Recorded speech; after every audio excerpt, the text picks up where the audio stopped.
Welcome to this week's edition of World Crisis Radio. This is Webster Tarpley speaking to you from Washington, D.C. And the Ukrainian state is falling apart. The state apparatus, now commanded by the Kiev fascist clique, is losing control of their own military forces, as we've found over the past several weeks. Nobody wants to go into harm's way for the sake of Turchinov, Yatsenyuk, Yarosh, and Tyanibok.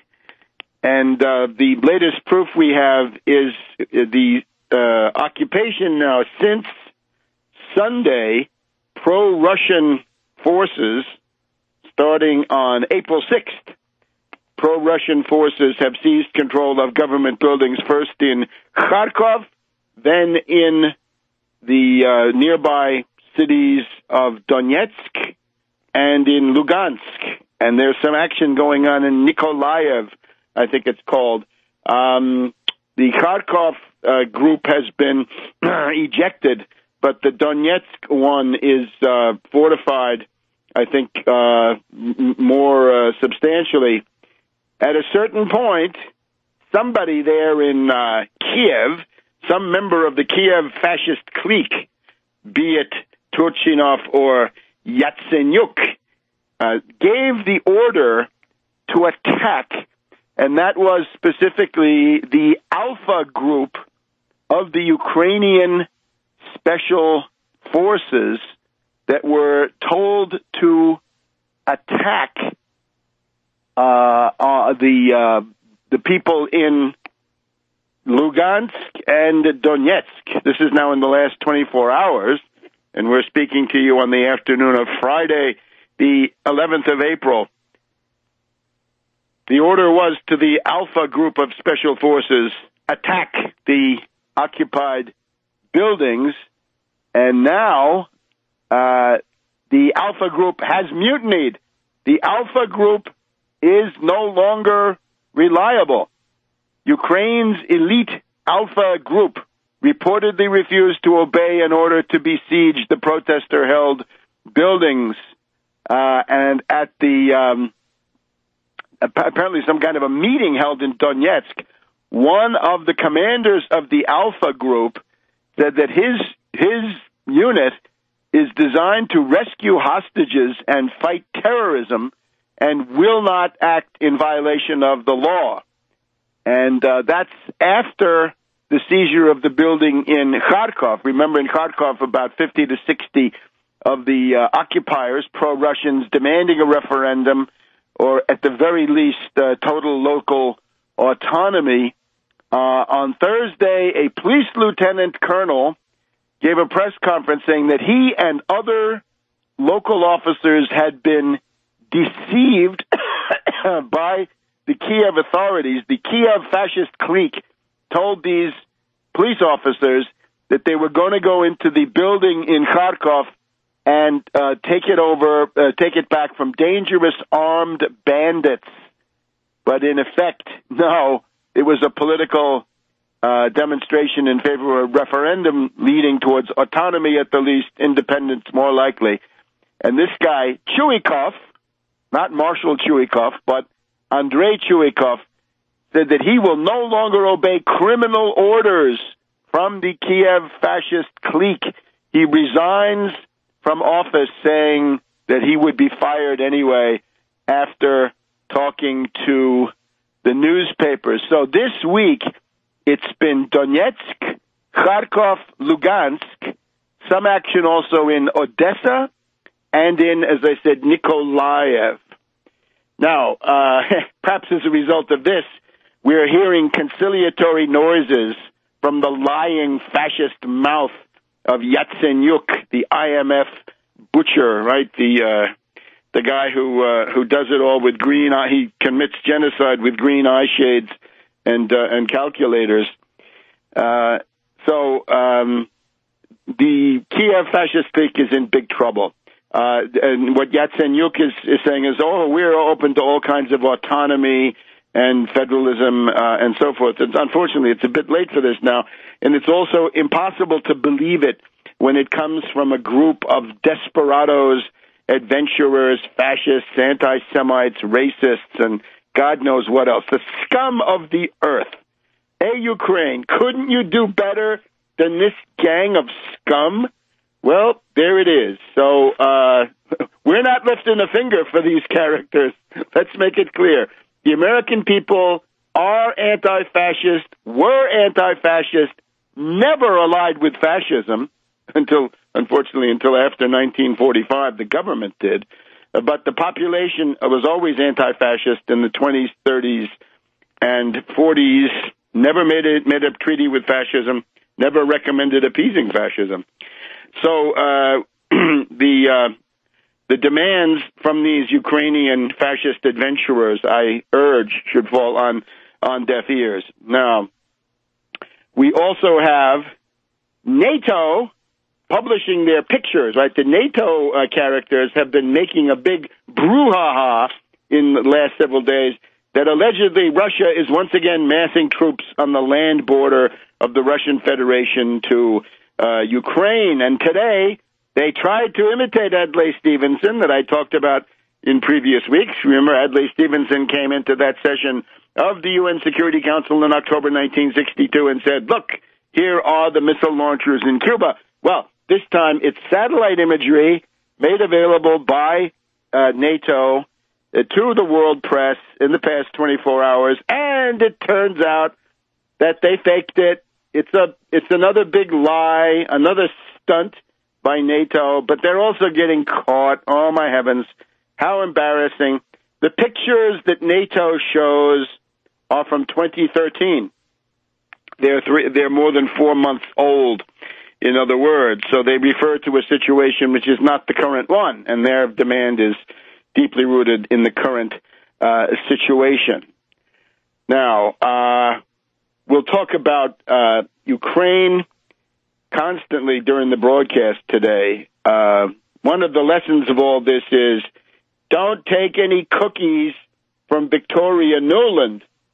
This harpy appeared this week for congressional testimony. I think you'd want to get some kind of a report from the World Health Organization on Nuland before taking anything from her. Not Twinkies, not cookies or biscuits, as some news channels are saying. You want to stay away from Nuland, otherwise what she has may be infectious. So the question then arises about the gas, the Ukrainian gas. Well, the fact is, Ukraine, the Ukrainian SSR, Soviet Socialist Republic, was a part of the USSR. It was built up through the various Soviet 5-year plans, starting in the late 1920s. The heavy industry concentration in the Donetsk Donbass, which is one of the great coal and steel centers of the world, and still could be, and is needed, God knows. Look at Africa, look at those factories, put them together, you get something much better. The integration was total. So here we have a case of a total economic integration, which is then rent by political secessionism. And again, the political secessionism that produced Ukraine this last time around. I'm not talking 1918. I'm not talking 1941. The political secessionism was run top-down by the nomenclatura. The guy's name was Leonid Kravchuk, and he was an oligarch. And the poor Ukrainian people had very little say. Back in a minute. Welcome back to World Crisis Radio. So the much-touted Ukrainian version of Spetsnaz, the Alpha Group, refuses to attack in Donetsk and Lugansk, refuses the orders coming from the Kiev fascist clique. The process of disaffection gets greater and greater. They've issued calls for the mobilization of reserves, the call-up of reserves. Those have been widely ignored. The Navy refused to fight for them. The Army forces in Crimea refused to fight for them. Nobody wants to fight for them, except we have some neocons who think that Americans should fight and die for the Kiev fascist clique. And we have to differ on that one, don't we? And we've had enough of these neocons. Man, they are one-trick ponies, and they have an amazing impudence to come back after what they did to the United States, with their hands dripping with the blood of Afghanistan and Iraq especially. And now they come forward, and now they want more action. And the shop-worn slogans used by McCain. But there's a worse level, and we'll get to it in just a minute. But the gas, what does the gas show? Well, it shows that the economic viability of Ukraine was never there. In previous weeks, we've outlined that Ukraine has a very tenuous hold on political existence. The political legitimacy, if we can call it that, of Ukraine is minimal. It is a 1918 creation of the German General Staff. And I showed this through the quotes I had from Der Spiegel. You can look at this on Tarpley.net, the metaphysical doubts on the existence of the Ukrainian state, of modern Ukraine. It's a very dubious proposition politically, historically. But then, when we get to the economic basis of this viability, the situation, if anything, is even worse. And what Putin pointed out this week is that Ukraine has been the recipient of de facto gas subsidies, and even at that rate, they don't pay. So the idea is there was a political price, as I pointed out some years back. The Ukrainian position is to say we want a political price on gas, but we want to be as abrasive, hostile, and Russophobic and threatening with NATO as possible. So we demand the right to threaten you even as you subsidize us. It's a little bit like Japan in 1941 vis-a-vis the United States. But that's another story. We'll get to that in time for the Pearl Harbor anniversary. But the action, therefore, by Putin is simply to say, look, you must pay for the gas. You're going to have to pay for it now at the world market rate. You made your decision, right? You buttered your bread. Now sleep in it. So if you're looking for the world market, you admire the market. Hey, Yatsenyuk, you're a free market man. And we had the poisonous gnome, Giftsberg. The Giftsberg Anders Astlund is still all over the place, spewing venom. His Russophobia, he's about to explode. His head is going to explode. And that's the guy who was telling Yeltsin what to do economically, this great friend of the Russian people, Anders Astlund, the great theoretician of IMF shock therapy back in 1991, 92, 93. These characters love the market. Well, they say two things. We want the free market. So now Ukraine is being offered world market prices, not subsidized prices, and they're expected to pay at the new level.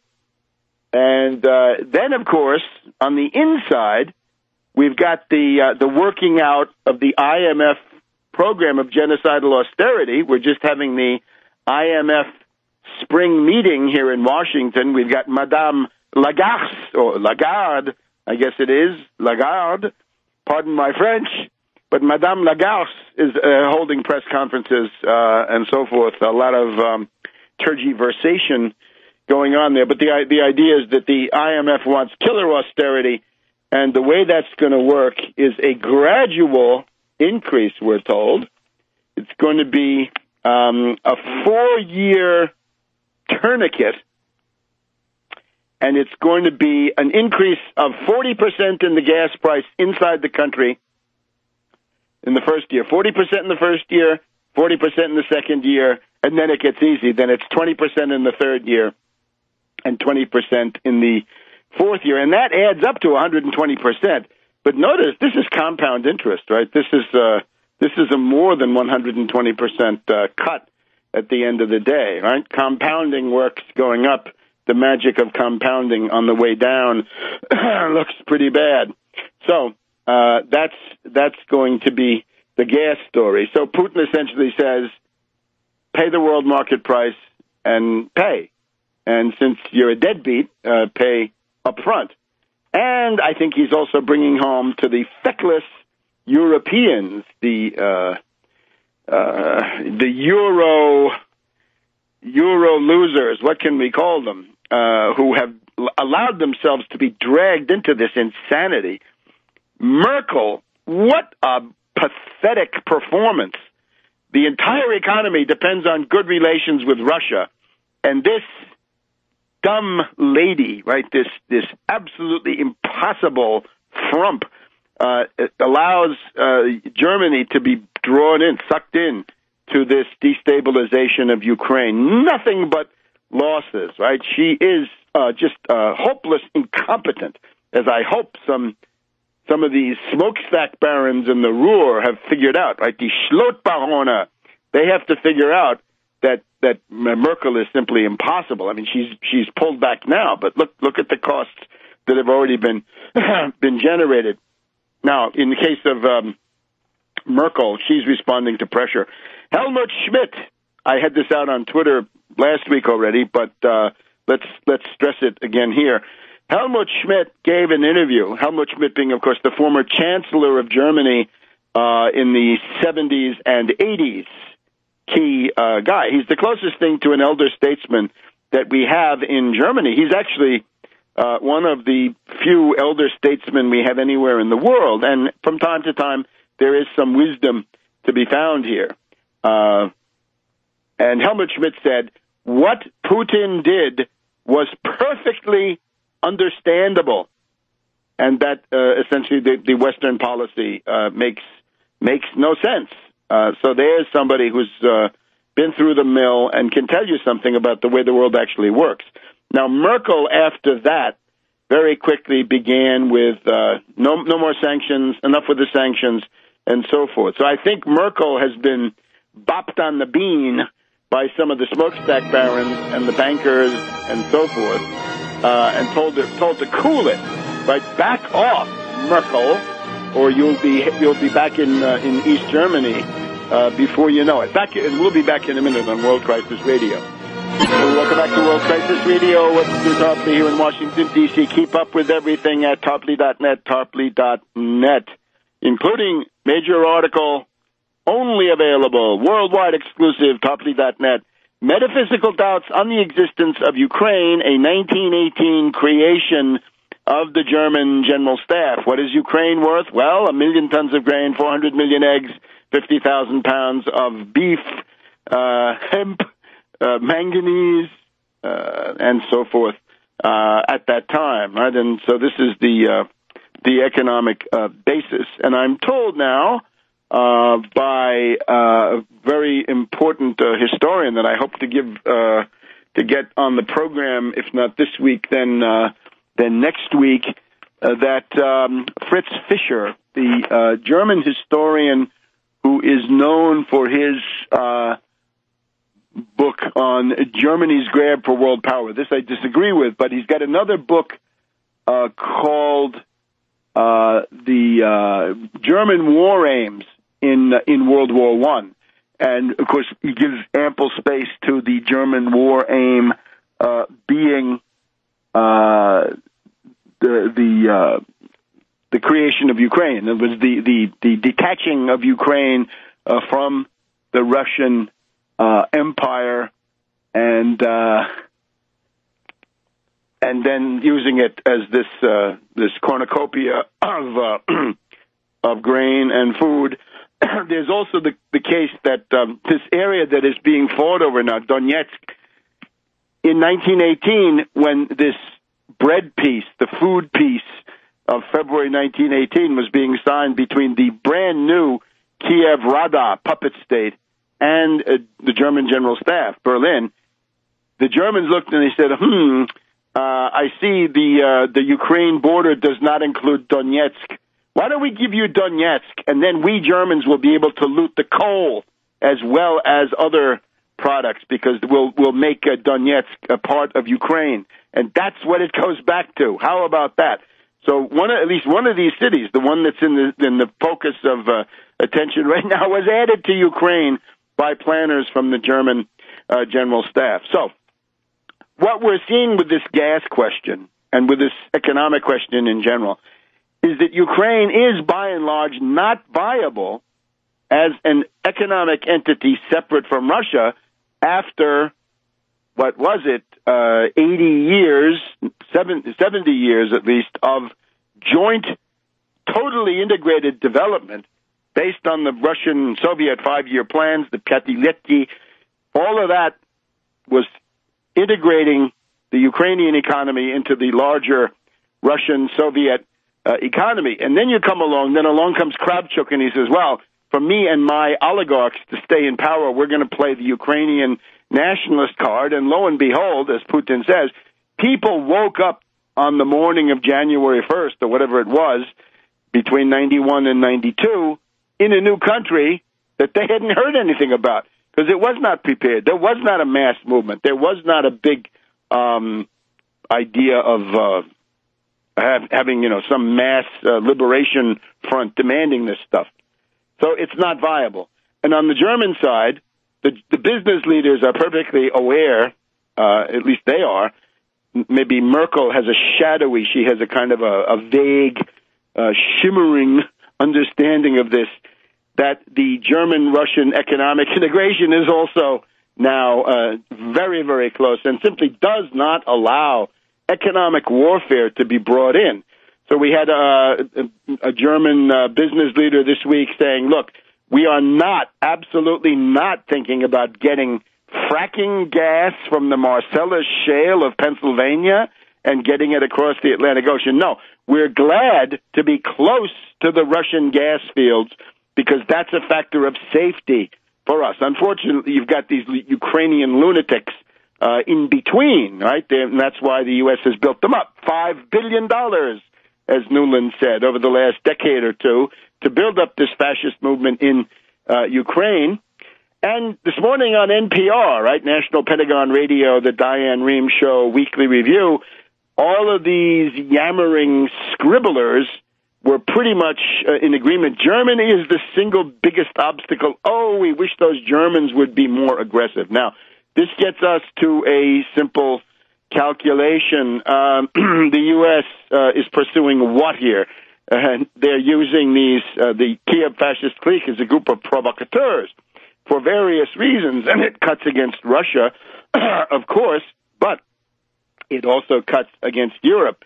If you could con the Europeans using these Eastern European fanatic puppet states, right? The places where anti-Russianism is the be-all and end-all of every political debate, right? The Russophobic bloc on the eastern edge of NATO, if you could use them to con the other NATO powers, it's just a little bit like the Iraq War 11 years ago, you could, in this case, then get severe damage on the relations between Russia and the EU. But when you say EU, who's going to get hurt?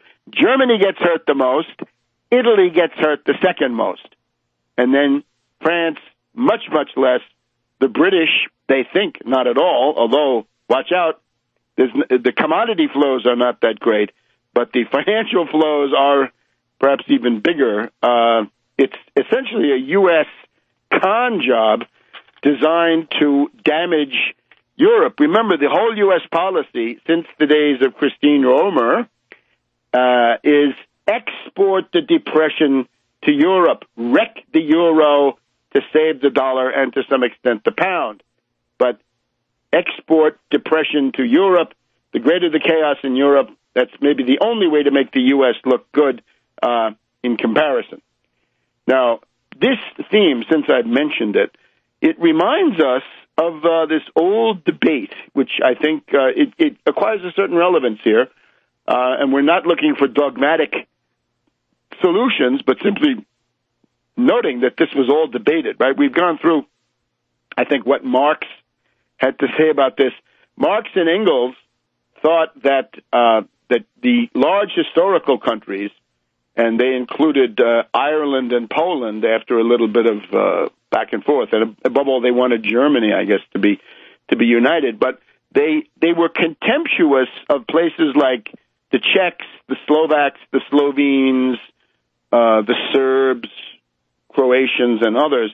And I think this is because British intelligence, which is what they were working for, British intelligence was backing Kossuth in Hungary. And the idea was to build up a greater Hungary, and in order to do that, you had to keep these south and southeastern Slavic peoples in servitude to the Magyar landowners. So I think if you want to see why Marx and Engels don't really have a coherent policy on nationalities, it's because of this. It's because their British masters, people like David Urquhart and others, and the British Foreign Office and British Admiralty, were communicating through subtle but effective ways to Marx and Engels at the British Museum or whatever it was, that don't do anything that will rock the boat for the Hungarians. Kossuth, big British gambit at that point, and you can see that by his quasi-support of the Confederate States of America in that same interval. But then, later on, we get this debate between Lenin and Rosa Luxemburg. And Lenin says, well, we Bolsheviks have to at least affirm in principle that any nationality can have national self-determination. And Rosa Luxemburg, much more intelligent person, comes along and says, from the point of view of Poland, no, we don't want an independent Poland. That's going to be even more reactionary than Poland in the arms of the Russian Empire. Back in a minute on World Crisis Radio. Welcome back to World Crisis Radio. So anyway, the point of this is the whole question about some of these countries, can they be independent or not? Now, we have an independent Poland, which has held on since 1945, although, as people from Samobrona would argue, first as a Soviet protectorate, now as a U.S. protectorate. They actually said the Soviet protectorate is better.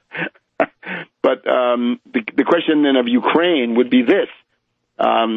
Luxemburg wrote in her doctoral thesis, The Industrial Development of Poland, she said essentially, look, Poland is simply the most heavily industrialized part of the Russian empire, and we're going to have a much better chance with the larger framework than we would, say, here in Poland alone.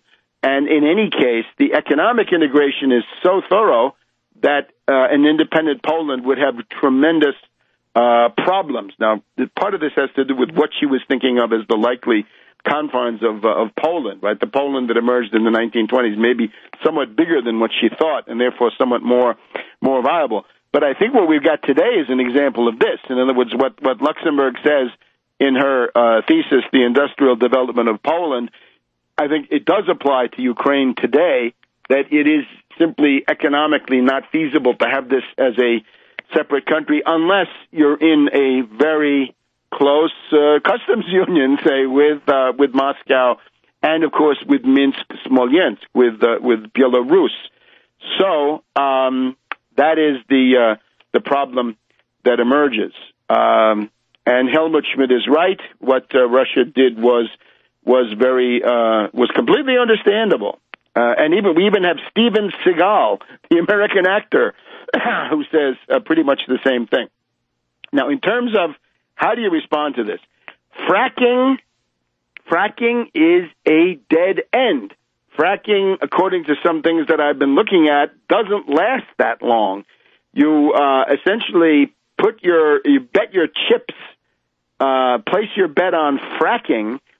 You're going to be okay for a few years, but at the end of that, you're going to be stuck with an exhausted, low-technology, backward-looking, obsolete energy economy. That is not the answer. Whether you like it or not, the answer is nuclear today, thermonuclear tomorrow. And if you want to, obviously put the emphasis on the ITER that is now being built in the south of France, the thermonuclear fusion power. All right.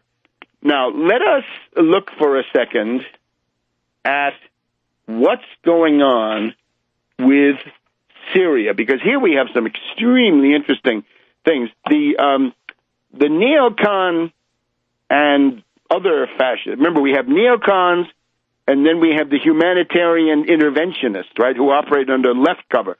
So we have right-wing reactionary cover, and then we have the humanitarian intervention responsibility to protect crew who are warmongers but under left cover. And they, of course, are prominent in the Obama administration. Here we are with the Wall Street Journal, Tuesday, April 8th, and it headline, Kerry and military clash on Syria. What we see here is that there is a warmonger cabal operating inside the Obama administration. Obama is not the head of it. As a matter of fact, Obama is the object or the target of it for dummies who can't understand political analysis or who simply blinded by hate or blinded by their loyalty to the CIA, and we'll see what the relevance is. And it's also proven. We got proof in today's Washington Post. That is to say, today, Friday, the 11th of April. Here's how it goes. Wall Street Journal, Adam Entous, E-N-T-O-U-S, and Julian E. Barnes. Washington, and again, April 8th. Frustrated by the stalemate in Syria, Secretary of State John Kerry has been pushing for the U.S. military to be more aggressive in supporting the country's rebel forces. Opposition has come from the institution that would spearhead any such effort, the Pentagon. Mr. Kerry and United Nations Ambassador Samantha Power, or loopiness, have advocated options that range from an American military intervention to weaken the regime of President Bashar al-Assad to using U.S. Special Operations Forces to train and equip a large number of rebel fighters. Such moves would go far beyond the U.S. current engagement. In recent White House meetings, Chairman of the Joint Chiefs of Staff, General Martin Dempsey, and Defense Secretary Chuck Hagel have pushed back against military intervention, said senior officials. The Dempsey and Hagel say there is a risk of being dragged into an open-ended foreign entanglement. Of course, the Pentagon argues that if you attack Assad, you can hardly expect him to keep his end of the chemical deal. Kerry has agreed to delay at the present time.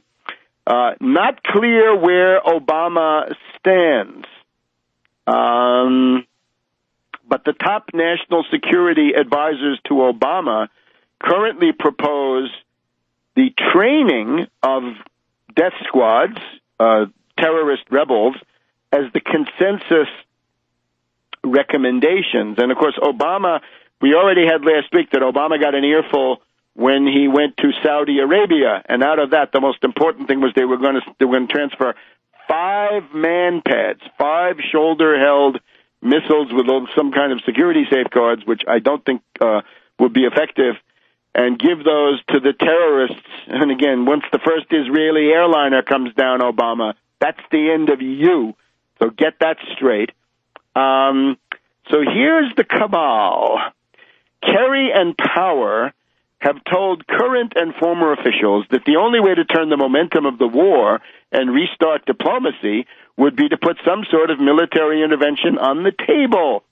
Diplomacy, says Kerry, has to be backed by the threat of force, and it would strengthen the hand of the administration, according to a senior Obama administration official. Dempsey has been Kerry's opponent, and from Dempsey's perspective, it goes like this. If it weren't for Dempsey, you would be right back in Iraq or Afghanistan, said a senior defense official. And remember, if that were Romney surrounded by neocons, you could kiss a lot goodbye. And that would be, we'd already have war with Syria, war with Iran, and war with Russia with some madman like Mad Dog Romney. So instead we have Obama. Now, Kerry has brought in reinforcements. This is the really shocking part. Kerry has been huddling with retired generals David Petraeus, CIA, Pentagon madman, golpista, Bonapartist, David Petraeus, and Jack Keane. Jack Keane is this conduit to the American Enterprise Institute, and of course to Field Marshal Kagan, Frederick Kagan, and his charming wife, that is to say, Kim Kagan, who's the head of the Institute for the Study of War. Right? Hoover was peace, at least sometimes, but in the case of Kim Kagan, it's only a war. So think of it as Petraeus, Keane, the CIA. Remember, Petraeus is now backed by Kravis of Kohlberg, Kravis Roberts, friends of the Bush gang, going back to the Permian Basin. Read all about it in my Bush book. But the American Enterprise Institute and their neocons, Field Marshal Frederick Kagan and Kim Kagan, right, who are also totally connected to Petraeus. Petraeus and McChrystal brought them over to Afghanistan, essentially inserted them as civilians illegally into the military command. So Petraeus and Keane are telling Kerry they believe a military program to train and equip the Syrian rebels and limited strikes, war, airstrikes, war, don't kid yourself, would weaken Mr. Assad, and that could be effective. So there is a warmonger cabal at work, and there it is in the Wall Street Journal. And there's more. Back in a minute. Welcome to this week's edition of World Crisis Radio, our second hour. It's the 11th of April, Friday afternoon, and we're looking at the very stark evidence of an actual subversive warmonger clique, warmonger cabal, a faction fight inside the Obama administration. And we're looking at this interesting article Tuesday, April 8th, in the Wall Street Journal by Adam Entous, E-N-T-O-U-S. Kerry and the military clashing on Syria. It's Kerry and Samantha Power, joined by CIA General David Petraeus, the adulterer, but he doesn't care. He just keeps coming back. And also Jack Keane, American Enterprise Institute colleague of the Kagans, Frederick Kagan and Kim Kagan, who were also integrated by Petraeus illegally into the U.S. command structure in Afghanistan. So these people, of course, bunglers. Imagine a military where the Kagans and Samantha Power, the loopy theoretician, we'll have some more about her in a minute, are the leaders. So those are the lineup. And the warmonger program starts with a military program to train and equip the Syrian rebels, i.e. terrorists, and limited strikes to weaken Assad. This week I discovered for the first time something called One America Network, and the evening I found it, they were telling you about how the Free Syrian Army, supported by the U.S., by Obama, the way they see it, fine, is killing Christians in Syria. How about that? Maybe that's an issue for the midterm elections, right, to turn out a certain kind of base. Well, Obama, if you don't want that, you better shut it down. So, according to the Wall Street Journal, in Situation Room meetings in recent months, Mr. Kerry and Ms. Power, Sam Power, that is to say Mrs. Cass Sunstein, have argued for a military intervention to change Assad's calculations and try to push him back to peace talks, which have broken down. The revised arming and training proposal is the special favorite of Samantha Power. U.S. Special Operations Forces would take the lead under the CIA's authority, so the whole thing could be kept secret, but the Pentagon doesn't like it, and Hagel wonders how you going to vet them rebels. Well, you can't, can you? They're going to bamboozle you. All right.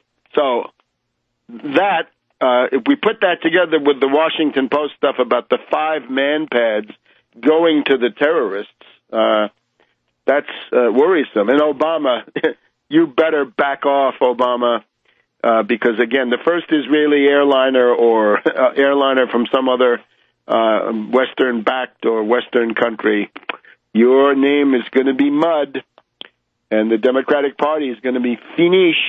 If people are in Congress, you better be demanding money be cut off for this. Now, let's look at the 2 protagonists of the Warmonger coalition for a minute, the ones that are up front.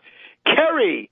Hey, for Kerry, it's 50 years of skull and bones, knowing the infamous calendar of godforsaken Yale University, as we do, having observed this for so long.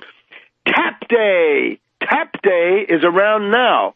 It may be a secret, I'm not sure, but check the Yale calendar for Tap Day. Today they come up behind you, tap you on the shoulder and say, skull and bones, do you accept? And if you do, you got to go to your room, and then they come and start the harrowing ordeal. So 50 years ago, around now, middle to late April, 1964, this is when Mad Dog Kerry was inducted into his secret society, Skull and Bones. And when he became Secretary of State about a year ago now, I wrote something, you can see it on Tarpley.net, which refers to this question. Most people didn't seem to be that interested in the fact that Kerry was from Skull and Bones. So he is. So it's 50 years since he successfully completed his campaign to get tapped for Skull and Bones, and of course he accepted. Now, for Samantha Power, her rise has been meteoric. Here we have the Washington Post magazine, Sunday, April 6th, this past Sunday. From critic to insider, can the UN ambassador Samantha Power stop the killing? Why no? That's not the idea at all. The goal is to escalate the killing. What's the matter with you? Washington Post, of course, it's Bezos now. I guess we can chalk up something to that. Manuel Roig Francia writes all this stuff. We see, for example, that Samantha Power rose to fame, as we know. In 2003, she got the Pulitzer Prize for A Problem from Hell, America and the Age of Genocide. This is mainly about Bosnia and Rwanda and a couple of other things. She is one of the principal architects of the responsibility to protect and humanitarian intervention. The point is, though, that she now finds that her, even from the imperialist point of view, she complains, I didn't have any idea how complicated these things become once you're in government. This whole thing is as far from a no-brainer as I've ever seen. Well, her crude, simplistic, arid banality seems to be serving her poorly. Why not fire her based on that quote? Now, everybody knew in the Audis that Samantha Power was a military interventionist, as the Washington Post puts it so delicately. She was a warmonger. And she says, it used to drive me crazy. You'd spend 7 years of your life pulling together what you think is a very nuanced look at a complicated subject, and it gets reduced to a bumper sticker that you don't identify with. Well, of course, she criticized Mad Dog Bush for his crude and unilateral bombing because it was not nuanced. What Samantha offers is nuanced bombing. Make sure all the victims know when they get blown to atoms and smithereens that it was nuanced bombing that did them in. And we have even a foreign policy writer named David Reif, pundit. He says the approach of Samantha Power is faux multilateralism, the American empire with a smiley face. Okay, fine.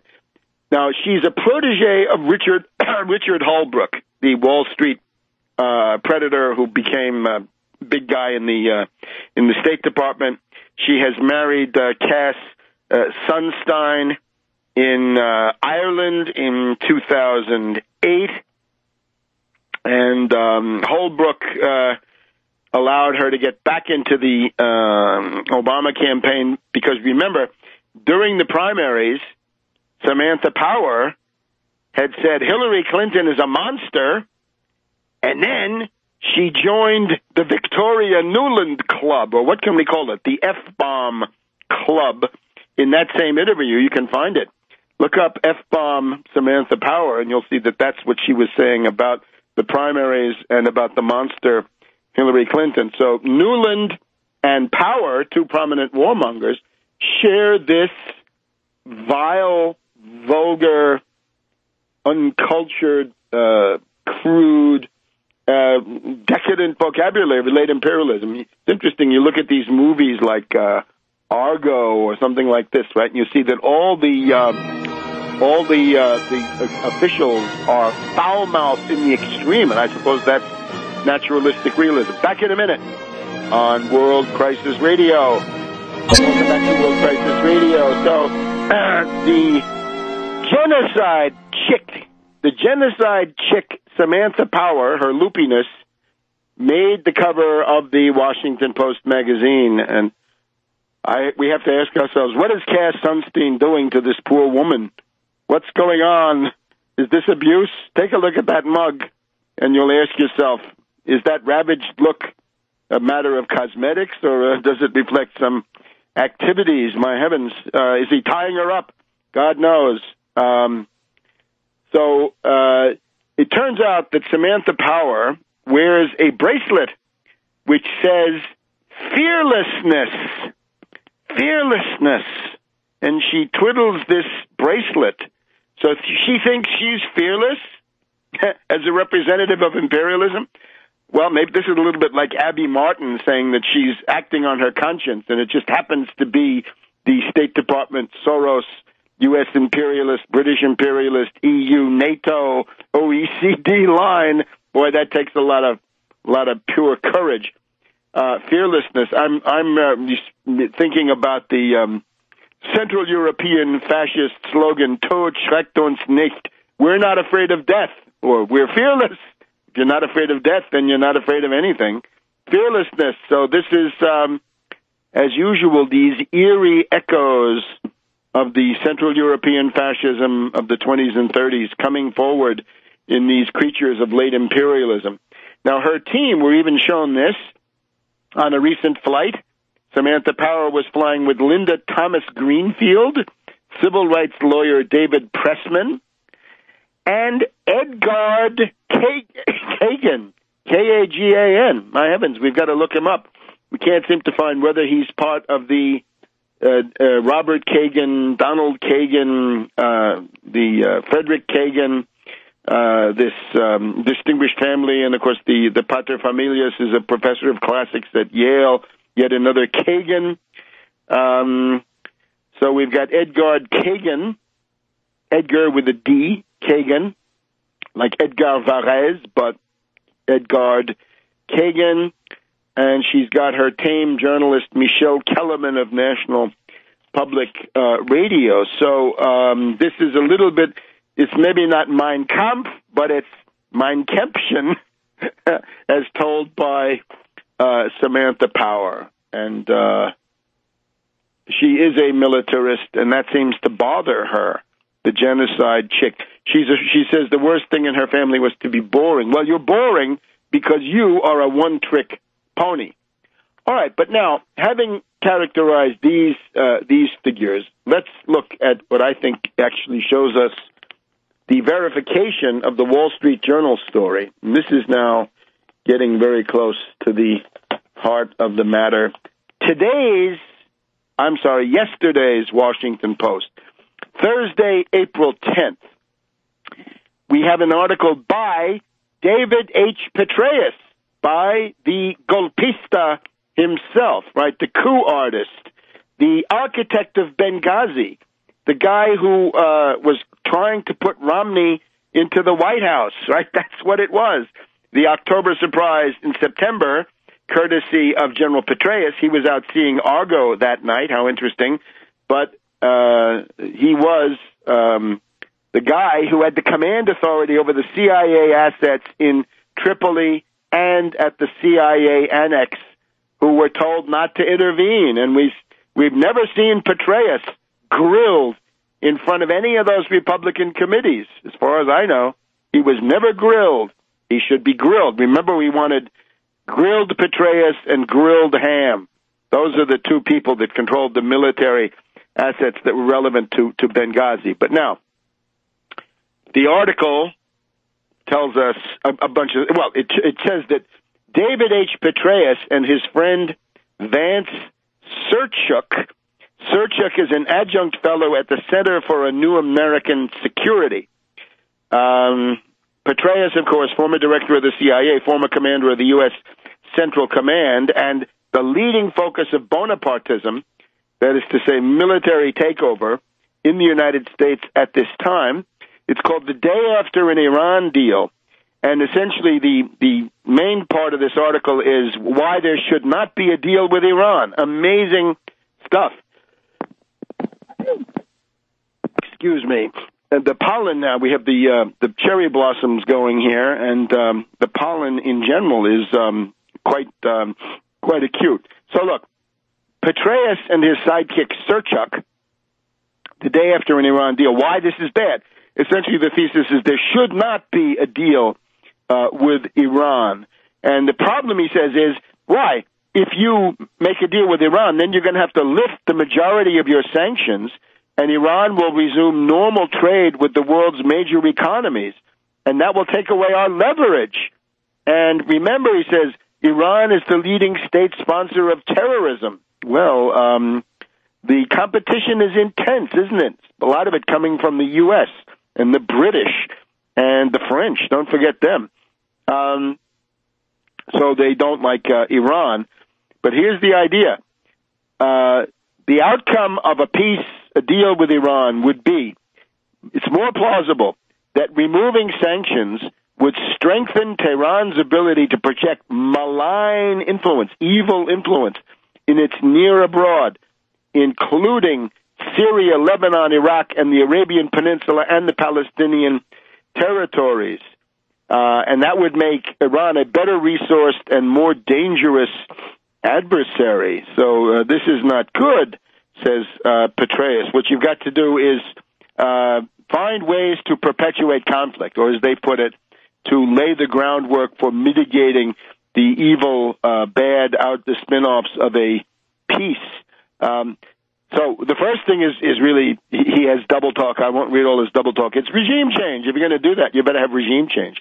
And then you've got to continue sanctions, because otherwise you're going to have Tehran doing all these terrible things, allegedly with terrorism and so forth. But now, the third point, this is the main point. The United States, says Petraeus and his friend Serchuk, say they, the United States needs to look hard at its position on Syria, arguably now the central front in a broader struggle for primacy in the Middle East. Recent reports that the Obama administration has been considering various forms of increased support to the Syrian opposition, including providing a limited number of strategically significant weapon systems, are encouraging. Now listen to this absolute fakery. These reports, if true, you know they're true, Petraeus. You're part of the clique. You're part of the cabal with Kerry and Samantha and others. These reports, if true, would reflect a recognition that you need something more. And we'll get to the exact something more in a minute here on World Crisis Radio. Welcome back to World Crisis Radio. Webster Tarpley here in Washington, D.C. Samantha Power, according to the Washington Post magazine, played a key role in persuading Obama to intervene militarily in Libya by imposing a no-fly zone and conducting missile strikes. Murder, mayhem, Samantha Power's stock in trade. She had the ear of the president, and people knew that, says Michael Posner, former Assistant Secretary of State. Barkey, take back your ear. Don't do it.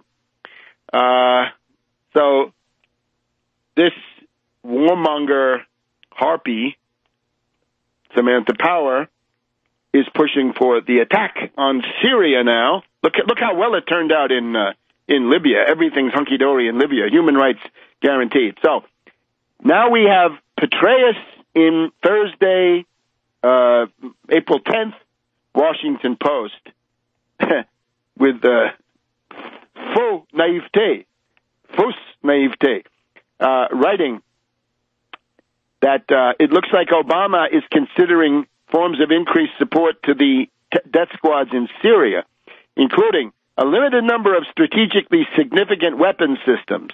That's the 5 man pads we had from the Washington Post. These reports, if true, would reflect a recognition that a much more robust, focused, and well-resourced effort is required to reverse the Assad's regime's current battlefield momentum. And then he's got some other stuff after that. So he basically says no peace with Iran and attack Syria in the meantime. So there it is. And I say that what we have in the Washington Post on April 10th abundantly confirms the front page story of the Wall Street Journal from the previous Tuesday, that there is this warmonger clique. Now, if you have any political brains at all, what do you do at this point? Do you attack Obama? Well, if you do, you're an idiot. Attack Kerry. Attack Samantha Power. Attack Petraeus. Absolutely. Attack Jack Keane and that clique at the American Enterprise Institute. Because we have, in the course of this story, let's see if we can find the quotes. What you've got to do is attack the people who are pushing most for the war that you don't want. Because if you attack Obama, ironically, you are simply making it easier for these other people to operate. You're not exposing them. Let's just say this Obama story. Obama pushes back at some point in this debate, and he essentially he tries to say that what these people are now demanding from him is not what he wants. And of course, remember, if you're going to have the Democratic base turn out, the Democratic base does not want war. And it's going to be harder and harder for Nobel Prize winner Barack Obama to come out and show some kind of finding in November if he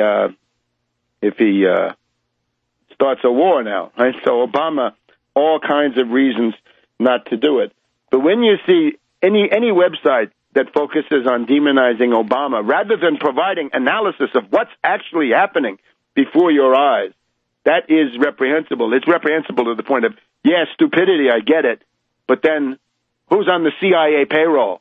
Who's getting money from Petraeus? If you're not attacking Petraeus on an issue like this, then why? Are you really that stupid, or are you also corrupt? So there are some quotes floating around about Obama pushing back against these people. He's not happy with it. So you get the idea. Okay, so that I think is extremely important, right? Focus the opprobrium on the people who are actually doing it. Now, in terms of the economic situation, there are rumblings.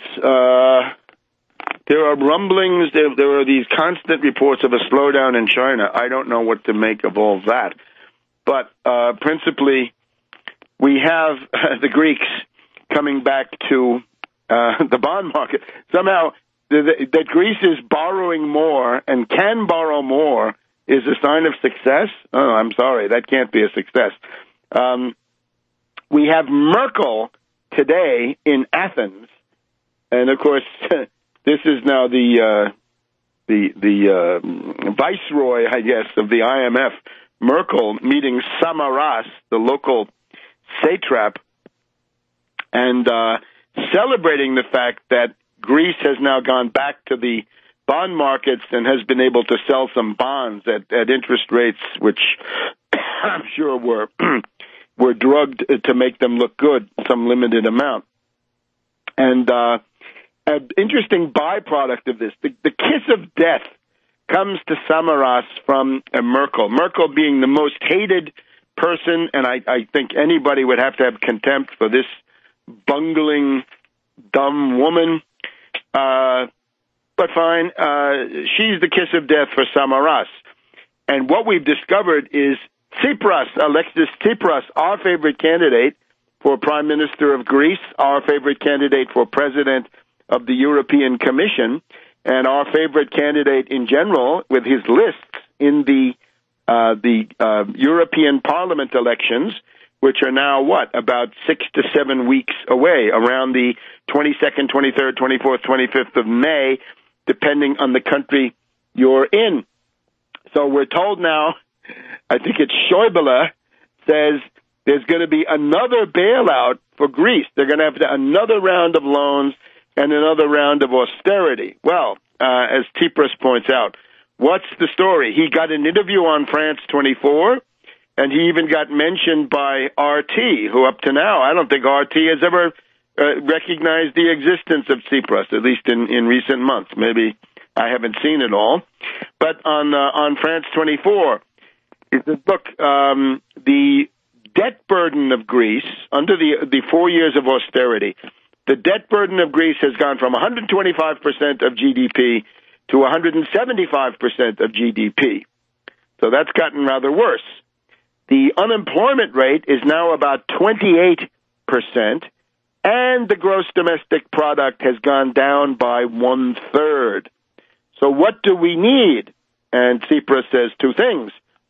We need debt relief, the cancellation of a large part of this unbearable financial debt, which for a country like Greece, that's the only way to go. They need a debt moratorium. Why don't you say debt moratorium, and it's going to be clearer to everybody. And if it's not going to be done multilaterally, it will be done unilaterally. And a New Deal. And he says New Deal, once again, in the original clear text, that is in English, in American. New Deal. So that on the whole looks interesting. Now, Tsipras continues to campaign. Tsipras was in Palermo, Sicily. That's the most recent stop that I have been able to follow. But he is also prominent in Athens these days as the leading challenger to Samaras and therefore to Merkel. And he's continued his idea that Merkel is the sleepwalker of Europe, La Sonnambula. We just had Bellini's opera at the Metropolitan Opera in the past couple of weeks. That's Merkel, La Sonnambula. Back in a minute. Welcome back to World Crisis Radio. That's our final segment already. We got to cover some items. Let me just pause for a second and extend condolences to the family of Joe Frazier. Joe Frazier, Reverend Joe Frazier, was one of the original members of the Chad Mitchell trio in the early 1960s, I think from about 1960 to 1966. And politically speaking, this was generally the best of the folk music the groups of that time. Joe Frazier is the loss to his family and to all of us. He is part of that classic 1962 recording on the John Birch Society, the mockery of those reactionaries that was possible then. And I think the loss of somebody like Joe Frazier reminds us that this niche, this function in society has really not been filled. We need political satire of that caliber and also that artistic and musical level. So, again, condolences and sympathy to the family of Joe Frazier. And if you haven't followed this, take a look at my Twitter feed, and you'll have the link to a recording, the 1962 recording of the John Birch Society song. And think about how relevant this is. Paul Ryan, with his killer budget, just passed yesterday by the reactionaries and fascists of the Republican House, passed the genocidal Ryan budget. In other words, the Republican Party, once again, on record, demanding genocide against the American people, killing Americans through economic means, violation of the Nuremberg Code, Class A war crime, Nuremberg offense. And we still have people telling us that the John Birch Society is worthy of support. John Birch Society, of course, a spinoff of the Mormon operation in Utah through Ezra Taft Benson and other reactionaries, and then the Skousen family playing a big role in their ideology. So we're still stuck with this. And, of course, there's always a racist undertone. As we see with Ryan, he can't get away from his reliance on people like Charles Murray, the bell curve, absolute racists. It is now approximately 50 years since Lyndon B. Johnson signed the 1964 Civil Rights Act, which is a milestone in terms of public accommodations. But I'm wondering, little Rand Paul, does he support the 1964 Civil Rights Act? I think he does not. And Ron Paul, for sure, does not support the 1964 Civil Rights Act. You remember their position is property rights trump all other rights. If you own a bus, a hotel, a railroad, a ferry, you can turn people away if you don't like the color of their skin. Property rights trump all other rights. And that is exactly what the U.S. Constitution opposes, because we're talking about the general welfare. We're also talking about the Anglo-Saxon common law. If it's a common carrier, if it's open to anybody who arrives and who can pay, then you cannot discriminate. And that goes back to the pre-American phase. It goes back to the Anglo-Saxon common law. So that's the level of these characters. Before we leave LBJ, let's just underline that lesson for Obama. Obama, look at LBJ. Look at that tremendous achievement, the Civil Rights Act, the Voting Rights Act, all of that legislation. And for many people, not in the black community so much, but for people who remember the Vietnam War, his name is Mud, still is Mud. Now, we have a more nuanced view here. But Obama, if you don't want to get that kind of hatred against you, stay out of Ukraine. Hands off Ukraine. Hands off Syria. Get your ear back from loopy Samantha Power and the Skull and Bones crew around Kerry. Now, we've got a lot of flap around the Koch brothers. They deserve every bit of it. These people, in their own way, have emerged as one of the main foci of fascist ideology and fascist action in our time. And I'm still laughing.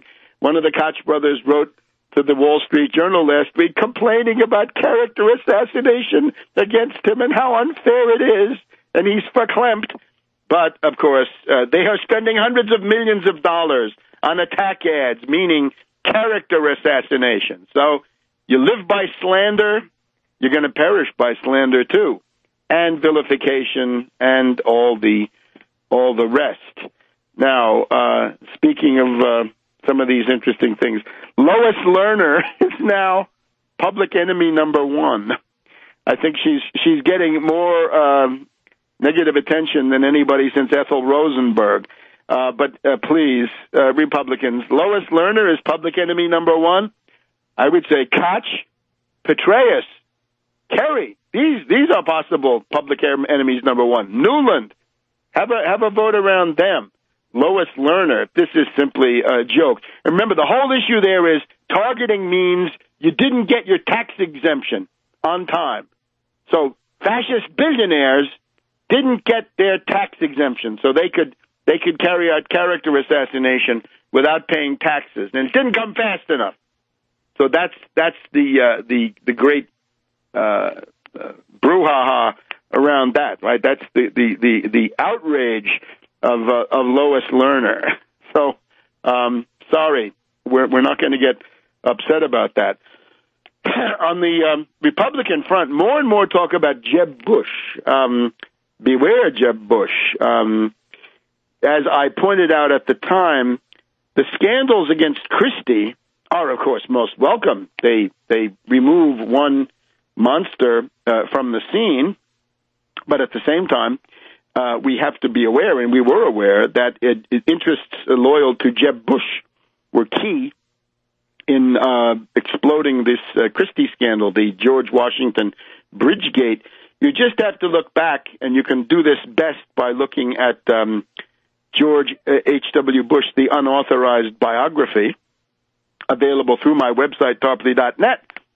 What you'll see there is how Bush the elder disposed of Gary Hart with scandals, including the infamous Don Aronow. The Blue Thunder book is relevant. Jeb Bush coming forward there, and it's very similar to the way Gary Hart was pushed out of the way by scandals. So the other couple of issues still left. We have to thank Seymour Hersh for a public service. His article now once again rejected by the New Yorker, only available in the London Review of Books. Go to my Twitter feed. You'll have a link to this article. It's the Red Line and the Rat Line. And the Rat Line, of course, was the Nazi escape route to Latin America in the 1945 to 50 period, right? All the SS characters got down to Latin America through the Rat Line. But this time the Rat Line is organized by Saudi Arabia, Qatar, and others, and it brings terrorists into Syria. And what Seymour Hersh argues in this article goes beyond the article that he had in December.